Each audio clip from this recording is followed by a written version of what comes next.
दोस्तों नमस्कार। जनमत के संस्करण में मैं रविंद्र वाजपेयी आपका स्वागत करता हूं। उपराष्ट्रपति पद के लिए भारतीय जनता पार्टी ने पश्चिम बंगाल के राज्यपाल जगदीप धनखड़ का नाम आगे किया। तो आज विपक्ष की ओर से कांग्रेस की वरिष्ठ नेत्री और पूर्व में कुछ राज्यों की राज्यपाल रही और केंद्र में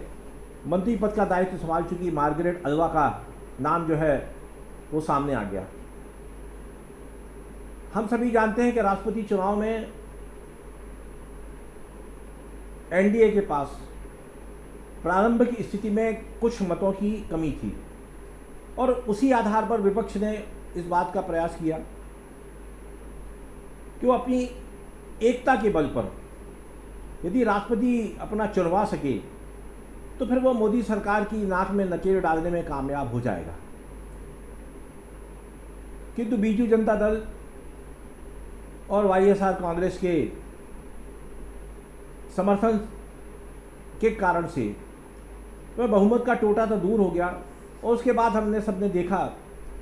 कि अनेक ऐसे दल जो विपक्ष के संयुक्त उम्मीदवार यशवंत सिन्हा के पक्ष में थे और उनके नामांकन के समय भी उनकी मौजूदगी थी, उनमें से अनेक धीरे धीरे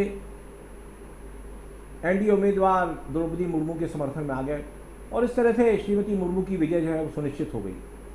लेकिन उपराष्ट्रपति के चुनाव में इस तरह की कोई बाधा नहीं थी, क्योंकि लोकसभा और राज्यसभा में मिलाकर के भारतीय जनता पार्टी के ही अपने इतने सांसद हो जाते हैं जो कि उपराष्ट्रपति पद के लिए श्री धनखड़ को विजयी बनाने में पर्याप्त होते। और इसके अलावा जो भारतीय जनता पार्टी की और अन्य सहयोगी पार्टियां हैं उनका भी समर्थन मिलने पर श्री धनखड़ बहुत आसानी से एक बड़े अंतर के साथ उपराष्ट्रपति निर्वाचित हो जाएंगे, इसमें कोई संदेह नहीं। अब सवाल यह है कि इन दोनों उम्मीदवारों का चयन जो है उसमें श्री जगदीप धनखड़ के बारे में यह है कि अतीत में कांग्रेस जनता दल से होते हुए भारतीय जनता पार्टी में आए और भारतीय जनता पार्टी में आने के बाद उन्होंने एक अधिवक्ता परिषद नामक जो संगठन है उसके जरिए देश भर में वकीलों को भाजपा के साथ गोलबंद करने में एक बड़ी महत्वपूर्ण भूमिका निभाई। एक अच्छे दबंग व्यक्तित्व के धनी हैं जिसका परिचय उन्होंने पश्चिम बंगाल में दिया कि ममता बनर्जी के प्रचंड बहुमत होने के बाद उन्होंने इस बात को साबित किया कि राजभवन में बैठा व्यक्ति केवल अपने राजनीतिक रिटायरमेंट का आनंद लेने के लिए नहीं आता, अपितु वो संविधान में प्रदत्त जो अधिकार हैं राज्यपाल के उनका प्रयोग करना भी उन्हें आता है। और उस दृष्टि से ममता बनर्जी के साथ उनका टकराव भी हुआ। यद्यपि ये अलग विषय है, किंतु मुझे लगता है कि भारतीय जनता पार्टी के केंद्रीय नेतृत्व ने इस बात को समझा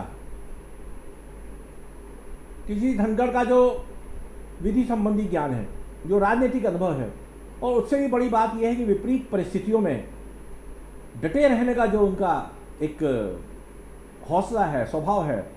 उसके मद्देनज़र राज्यसभा में जहां सरकार के पास बहुत सुविधाजनक बहुमत नहीं है, यद्यपि वो अपने दूसरे दलों से सहयोग लेकर के विधेयक वगैरह पारित करवा लेती है, किंतु जितना सुविधाजनक उसके पास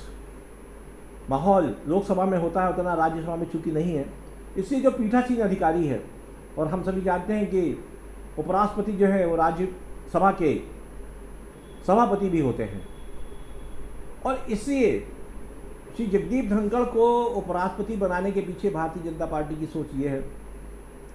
कि जिस तरह से श्री ओम बिरला ने लोकसभा में बहुत ही कुशलतापूर्वक सदन का संचालन किया, लेकिन राज्यसभा में श्री धनखड़ को चुनवा करके भारतीय जनता पार्टी ये चाहती है या चाह रही है कि वो सदन के संचालन में जो है वो एक वजनदारी बनी रहे और सभापति की जो कुर्सी है उसका भी रौब रुतबा रहे, जिससे कि सदन में अनुशासनहीनता ना हो और विपक्ष जिस तरह की कई बार अशोभनीय हरकतें कर देता है उस पर भी लगाम लगे। यद्यपि जो निवर्तमान उपराष्ट्रपति हैं श्री वेंकैया नायडू, वे भी संसदीय प्रक्रिया के पालन में बहुत कठोर रहे और इसका उदाहरण हमने देखा कि कई सांसदों को उन्होंने लंबे समय तक निलंबित भी किया। किंतु इससे अलग हट करके श्री जगदीप धनखड़ की एक और विशेषता यह है राजनीतिक आधार पर कि राजस्थान के जाट समुदाय का प्रतिनिधित्व करते हैं। और यह जाट समुदाय जो है न केवल राजस्थान अपितु पड़ोसी हरियाणा और उत्तर प्रदेश के भी ये पश्चिमी जो इलाके हैं, वहाँ ये समुदाय जो है आर्थिक दृष्टि से, सामाजिक दृष्टि से और राजनीतिक दृष्टि से बहुत वजनदार है।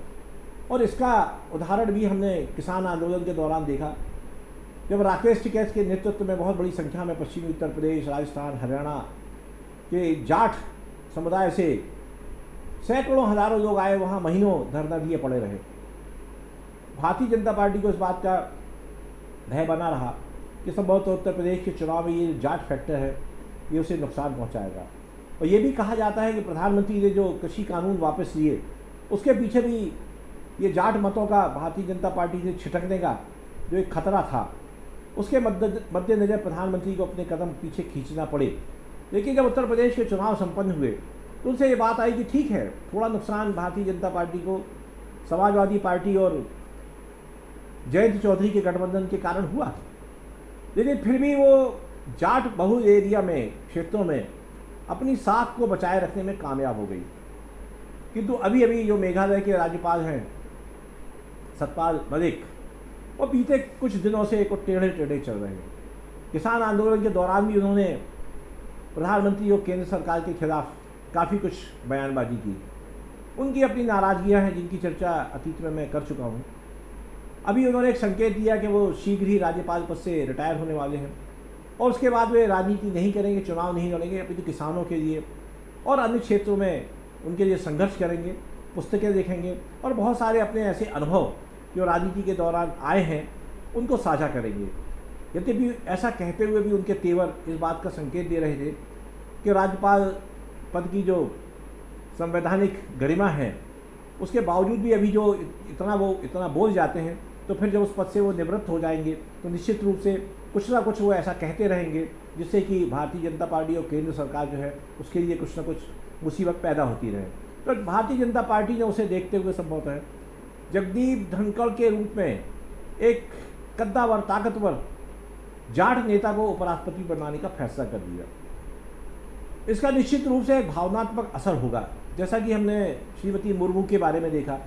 कि जैसे ही उनकी उम्मीदवारी घोषित हुई तो देश भर के अनुसूचित जनजाति के जो समुदाय हैं उनकी बड़ी आबादी वाले राज्य हैं, वहाँ की सरकारें तक हिल गई और उन्होंने द्रौपदी मुर्मू का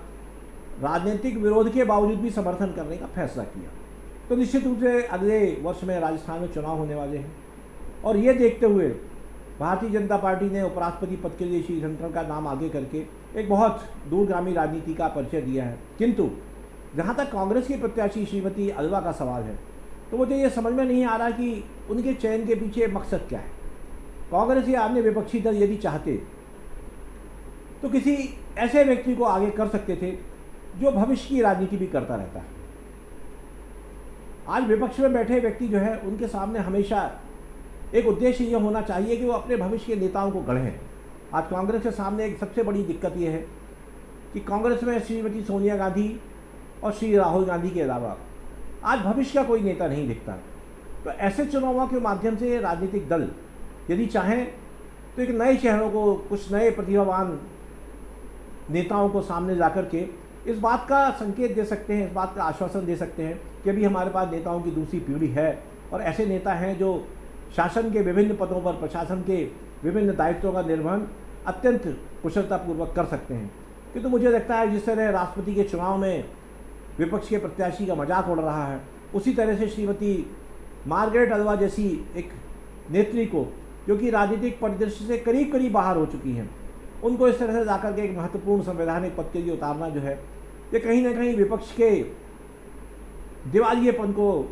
प्रदर्शित कर रहा है। और आजकल टीवी चैनल्स में, यूट्यूब चैनल्स में विपक्ष की इस कमजोरी के ऊपर, इस बिखराव के ऊपर काफ़ी चर्चा हो रही है। तो मुझे लगता है कि एक मौका उपराष्ट्रपति पद के चुनाव के में था विपक्ष के पास। निश्चित रूप से वो इसमें विजय तो हासिल नहीं कर पाता, किंतु कहीं ना कहीं एक नए अच्छे चमकदार चेहरे को उतार करके देश के सामने एक नया नेतृत्व ला सकता था और भविष्य में उसका फ़ायदा कांग्रेस को भी होता। किंतु ऐसा लगता है कि राष्ट्रीय मसलों पर कांग्रेस को सोचने की फुर्सत भी नहीं है और वो इस बात की चिंता भी नहीं कर रही कि उसका क्या होने जा रहा है। अगर श्रीमती मार्गारेट हलवा चुनाव हार जाएंगी, उसके बाद वो विस्मृति के उस गड्ढे में चली जाएंगी जहाँ कोई उनकी याद भी नहीं करेगा। इसके विपरीत यदि कोई अच्छा चेहरा, एक ऊर्जावान नेतृत्व देने वाला चेहरा जिसमें आश्वासन मिलता, यदि सामने लाया जाता, तो मुझे लगता है कहीं ना कहीं विपक्ष जो है वो एक बार पूरे देश के जनमानस को इस बात के लिए आश्वस्त और प्रभावित कर सकता था कि अभी वो पूरी तरह से खत्म नहीं हुआ है, अपितु उसमें लड़ने की ऊर्जा और लड़ने का हौसला है। आज के इस संस्करण में इतना ही। कल किसी नए विषय पर आपसे चर्चा करूँगा। तब तक के लिए नमस्कार, धन्यवाद, शुभ रात्रि मित्रों।